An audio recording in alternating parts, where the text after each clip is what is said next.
Greetings everyone and welcome to my review of the Star Wars The Mandalorian, bring that into frame, Imperial Troop Transport. This is of course part of the Star Wars Vintage Collection and is based on a old Kenner toy which I've never had. I've never seen one in real life, but from what I've seen online videos and stuff like that, is a really cool little thing. So I'm very excited to be looking at this and yeah, let's just open it up and get into it. And here we have the Imperial Troop Transport. As you can see, it's a little bit too big for my actual review space, but I think that's going to be fine. So, just going over some of the quick features, we have a rotating turret, goes all the way around, and also has a moving up. So, you know, it's useful. There is a hatch that you can use for figures, which just opens up into the main compartment. I'll get into that in a minute.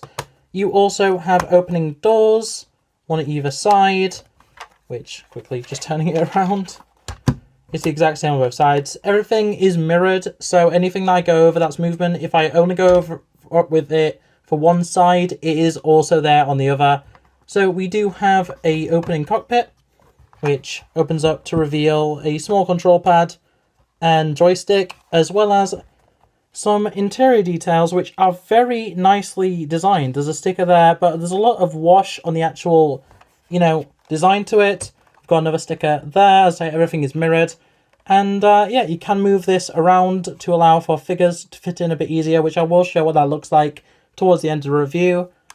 You do, of course, have the Imperial insignia and some red on there. The entire thing has a very nice wash showing age, and you do also get the two turrets on the front.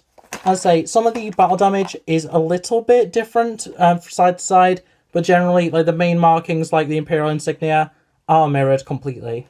And then finally, for the exterior, you do have a opening, basically to allow troops to get out, though I will show that's a little bit too small to actually allow access for most 3 3/4 figures, which is scaled for. To get inside the Imperial Troop Transport, you can either pull it off from the side, or there is a small area at the back where there's a tab. Just pull that and it just clips off. It does then reveal a little bit of engine detail or just more mechanical detail, as well as the full interior, which includes multiple seats, 2 of which on each side can be used properly, folded out. Very good. They're not great for sitting most figures, but you could probably find some figures that do fit with that. You also have a weapon rack, which I'm going to struggle to show. But yeah, just a weapon rack that has room for a number of weapons. I would recommend using the Vintage Collection 3 3/4 scale standard E11s. But from my experience, the Vintage Collection like Kenner style weapons, E11s specifically, do actually fit pretty well, as well as some lightsabers. So, you know, if you're wanting to display other weapons in those slots, just try it out. Some of them will fit, some of them won't. And yeah, that's really the interior. It's a pretty basic interior overall, but it does look nice and it does fit figures.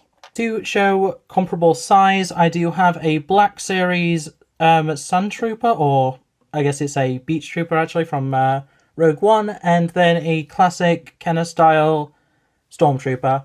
So it works pretty well for 3 3/4. It may seem a little bit small compared to what you expect from The Mandalorian, but when you put them in the little casing, I'm putting this in very badly, but it looks pretty much how it does in Rebels, and that's good enough for me personally.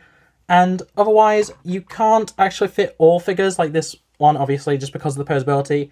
Can't move his leg very far forward, but with a vintage figure, because they have full motion with the legs, you can actually fit them pretty effectively into the cockpit.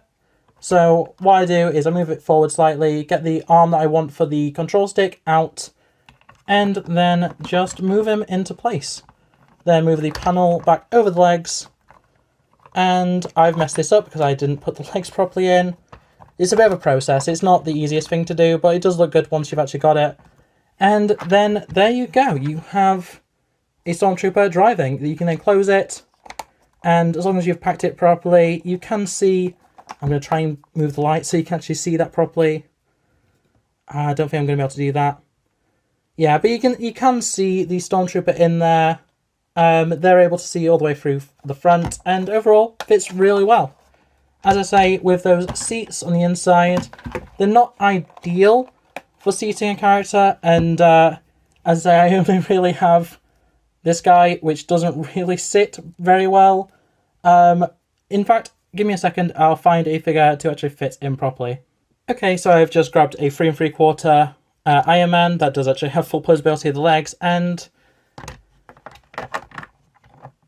setting him down pretty basically, that's essentially what you're getting. You can actually fit the roof on with them sat down like that, which is pretty good. I do think it may have actually fallen over, but actually I can check. By just removing the... It is a bit awkward sometimes. No, it did actually stay sat. So basically, if you've got 3 3/4 that can actually sit, it will fit pretty well. And that's really all you can ask for. So overall, that is going to be my review of the Imperial Troop Transport from the Vintage Collection. I'm a fan of it. I think it's a really nice little vehicle, and if you're a fan of 3 3/4 inch, which is my main line for Star Wars personally, I think it's a no-brainer to pick up. I do, if anything, wish they did include some 3 3/4 Stormtroopers. Some of the remnant Stormtroopers from The Mandalorian would be ideal, but I can't complain too heavily, and at the end of the day, it fits with any 3 3/4 inch Star Wars figure that you may have, as well as any 3 3/4 inch figure in general. I mean, just to hand, I have a Joker figure here, and yeah, it just fits there. If you want to have a mixed display that for some reason is transporting the Joker in an Imperial troop transport, you can. And that's the nice thing about these things. Because 3 3/4 is so reasonable in terms of price, it fits pretty well into pretty much any collection. You might need to do some repainting for like the Imperial decals if you don't want to use it as an Imperial transport. But overall, that's going to be it for this review. So thanks for watching, like, subscribe, all that jazz, and I'll see you next time. Bye!